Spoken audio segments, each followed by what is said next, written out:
ये कहानी है राजनीति के सबसे बड़े धोखे की that no one saw coming.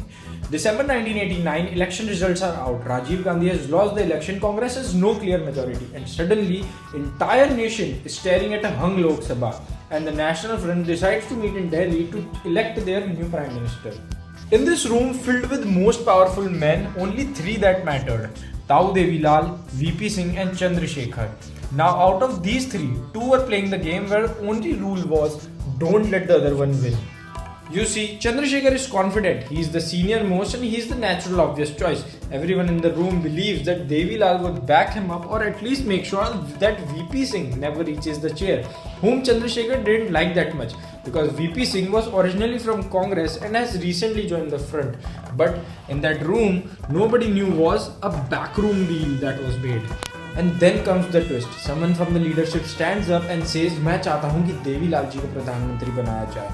The room goes still, but Chandrasekhar seems relaxed because that was always the plan. Then suddenly Devilal stands up with his hand folded and says, मैं प्रधानमंत्री नहीं बनना चाहता. Nobody could believe it. Chandrasekhar was shocked, and before anyone could take a breath, Devilal drops the bomb and says, मेरी तरफ से प्रधानमंत्री बनने के लिए एक ही नाम है, VP Singh. And that's it. With that sentence, entire script flipped. जब कहते हैं ना सत्ता कुर्सी का खेल है, this is what they really mean. Devilal का प्रधानमंत्री ना बनना wasn't a sacrifice. It was pure strategy. Because when you give your chair to someone else, they owe you a huge one. You become the kingmaker, the shadow behind the throne. VP Singh becomes the prime minister while Devilal becomes the deputy prime minister.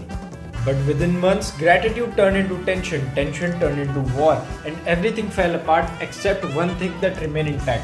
But Atal Bihari Vajpayee said in his interview that राजनीति असल में काजल की कोठरी है, जो अंदर जाएगा काला होकर ही बाहर आएगा.